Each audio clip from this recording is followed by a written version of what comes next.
Bonjour, aujourd'hui on va voir le cours de la rémunération qui fait partie des domaines de la gestion des ressources humaines.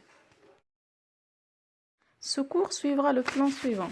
D'abord, on va voir la définition de la rémunération, après la définition de la politique de rémunération, les objectifs de la politique de la rémunération, les formes de la rémunération, les formes de la participation, les contraintes pesant sur la rémunération et enfin, bien sûr, une conclusion. Qu'est-ce que la rémunération?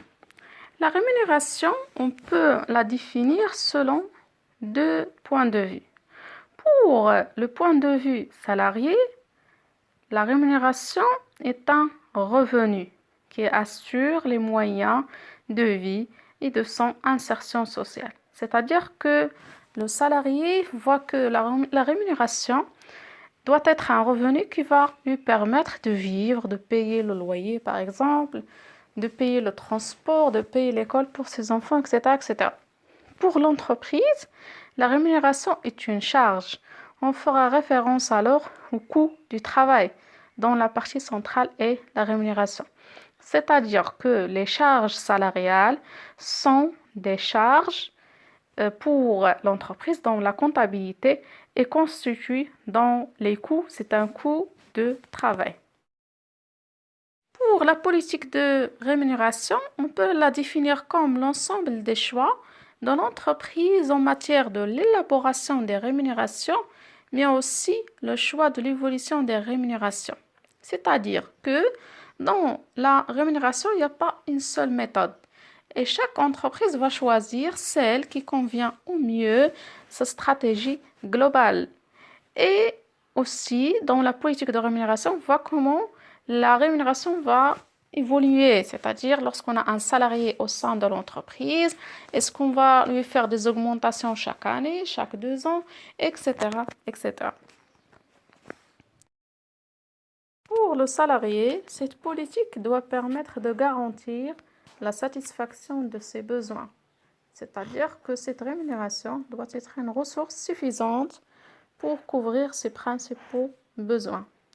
Également pour permettre son insertion sociale. L'insertion sociale est le processus permettant l'intégration d'une personne au sein du système économique du pays. C'est-à-dire que cette personne, elle peut être autonome financièrement.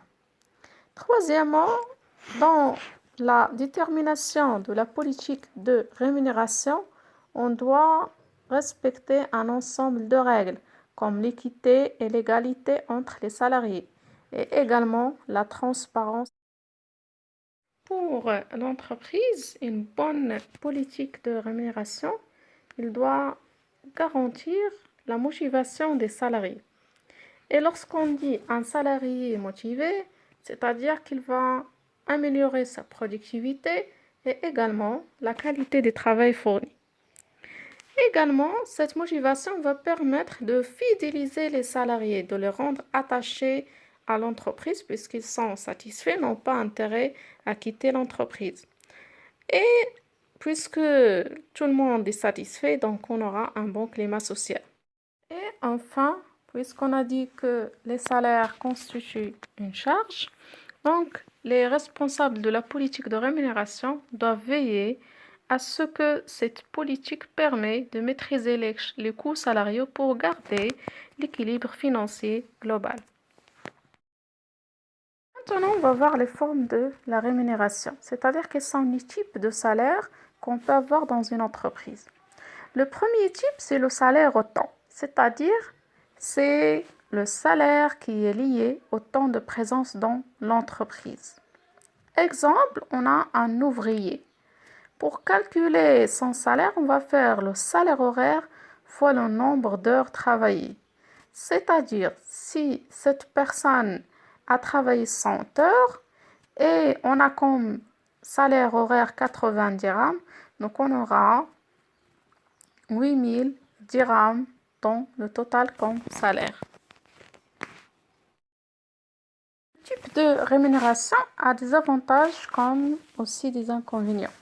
Pour les avantages, on a une application simple, calcul facile, répond aux besoins de sécurité et est applicable à tous les emplois.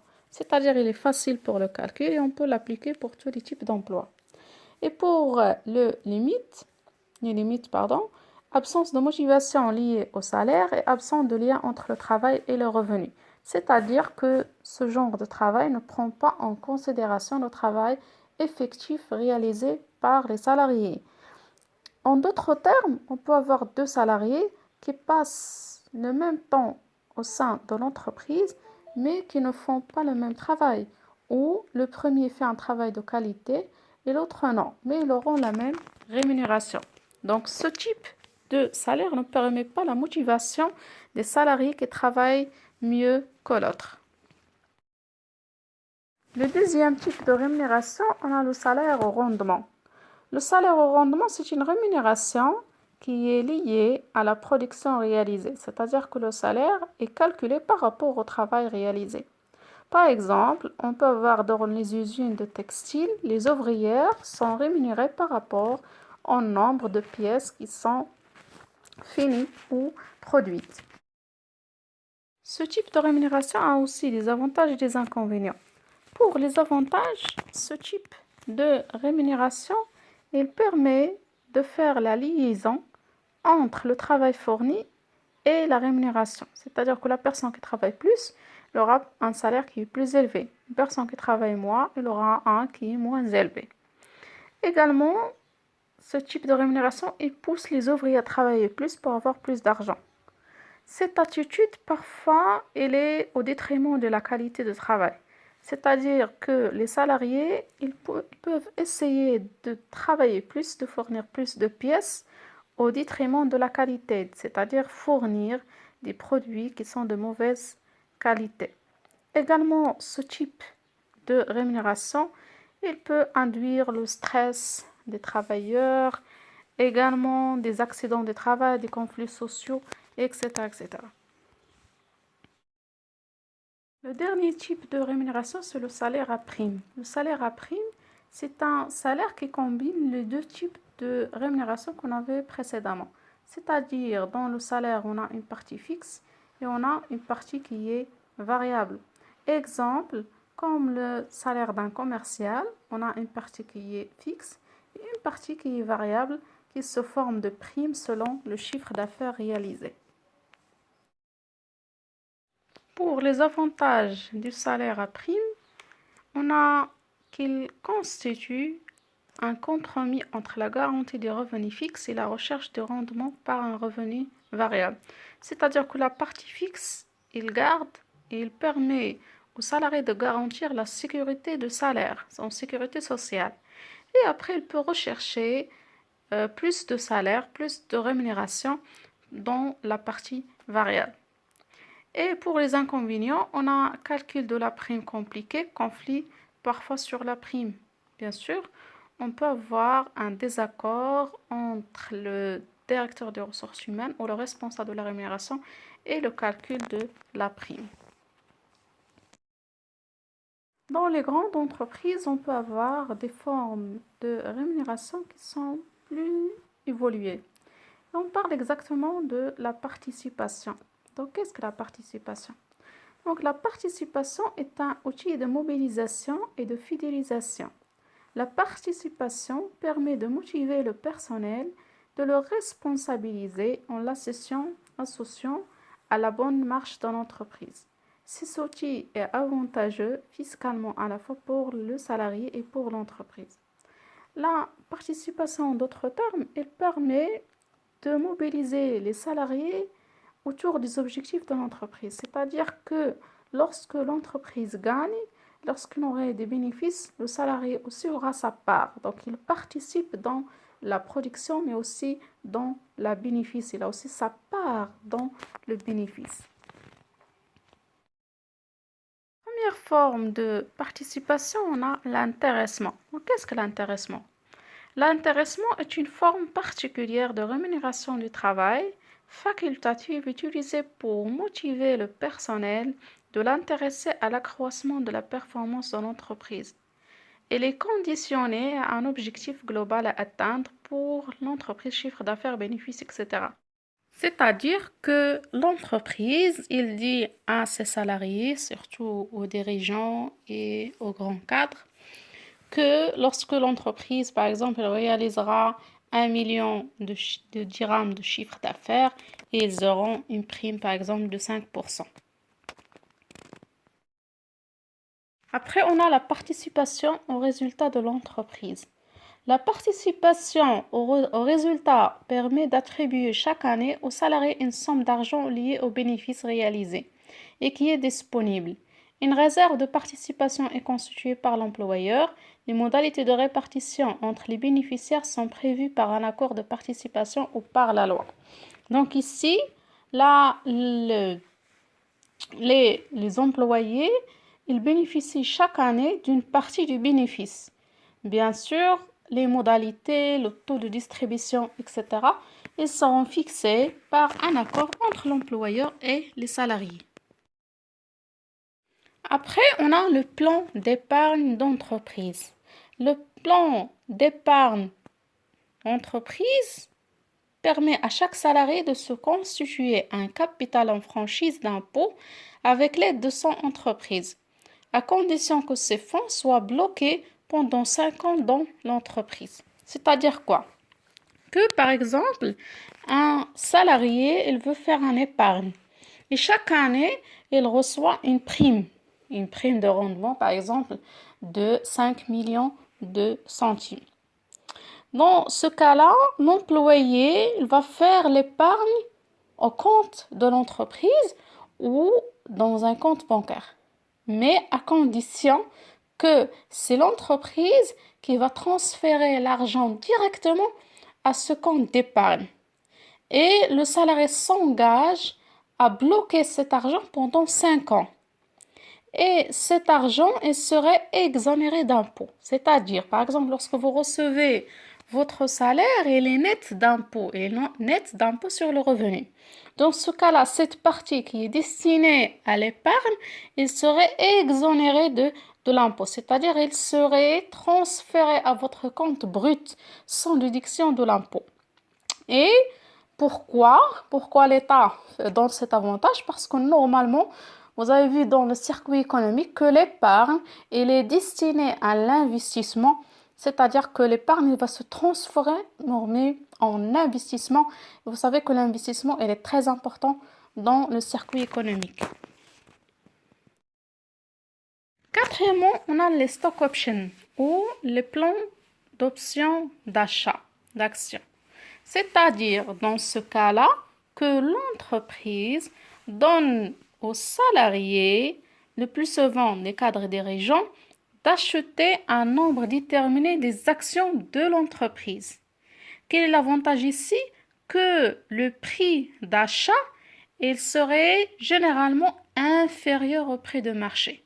Donc, les dirigeants, par exemple, ils peuvent être actionnaires dans l'entreprise avec un prix qui est favorable, qui est inférieur au prix du marché. Maintenant, on passe aux contraintes pesant sur la rémunération. Le mot contrainte signifie que l'entreprise n'est pas libre dans la fixation de la rémunération à 100%.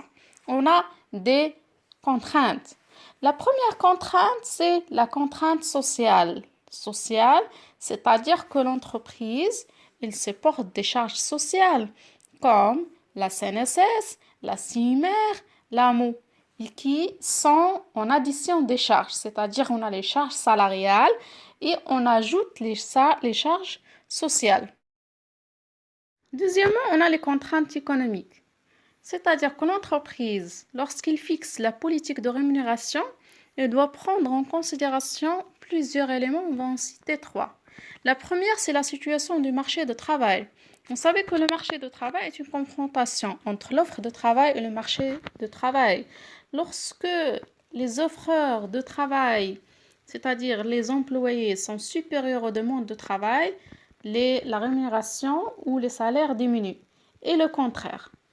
Le contraire aussi, si le nombre de travailleurs est minime et les offres d'emploi sont intéressantes, les salaires aussi augmentent. La politique de rémunération des concurrents, surtout pour les salariés clés. Donc, l'entreprise elle doit veiller à satisfaire totalement ses cadres pour qu'ils ne migrent pas vers les concurrents ou changent d'entreprise et travailler avec les concurrents. Vous savez qu'un salarié, lorsqu'il est au sein de l'entreprise, il connaît les secrets des produits, etc. Également, on a la rentabilité. On a dit dans les chapitres ou dans les diapos précédents que les salaires constituent une charge salariale. On a les charges salariales, mais on ajoute les charges sociales. Donc, ça constitue une grande charge. Et donc, l'entreprise, elle doit essayer d'être raisonnable et avoir l'équilibre financier et pour avoir une bonne rentabilité. Finalement, on a les contraintes juridiques. Donc, la loi, il fixe dans le Code de travail un ensemble de règles que l'entreprise doit respecter dans la fixation de la politique de rémunération. La règle la plus importante, c'est le salaire minimum. Vous savez qu'au Maroc, on parle de SMIC et de SMAG. Le salaire minimum interprofessionnellement garanti et le salaire minimum agricole garanti. Donc là, l'entreprise ne doit pas rémunérer n'importe quel salarié, lui donner un salaire qui est inférieur au salaire minimum. Également, on a l'égalité de rémunération entre les hommes et les femmes. On ne doit pas faire une discrimination. Également, on doit faire des négociations périodiques des salaires, c'est-à-dire il doit y avoir des augmentations comme par l'ancienneté, les primes de déplacement justifiées, etc., etc.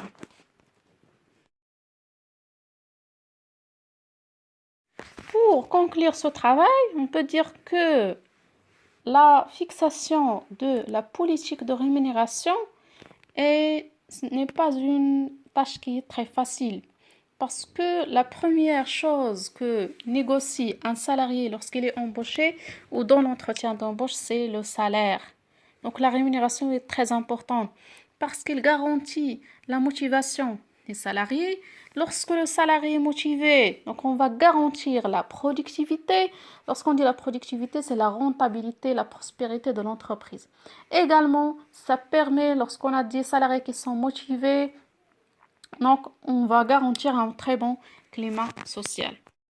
Enfin, je vous remercie pour votre suivi de ce cours et comme toujours, si vous avez des remarques, des questions, sont les bienvenues.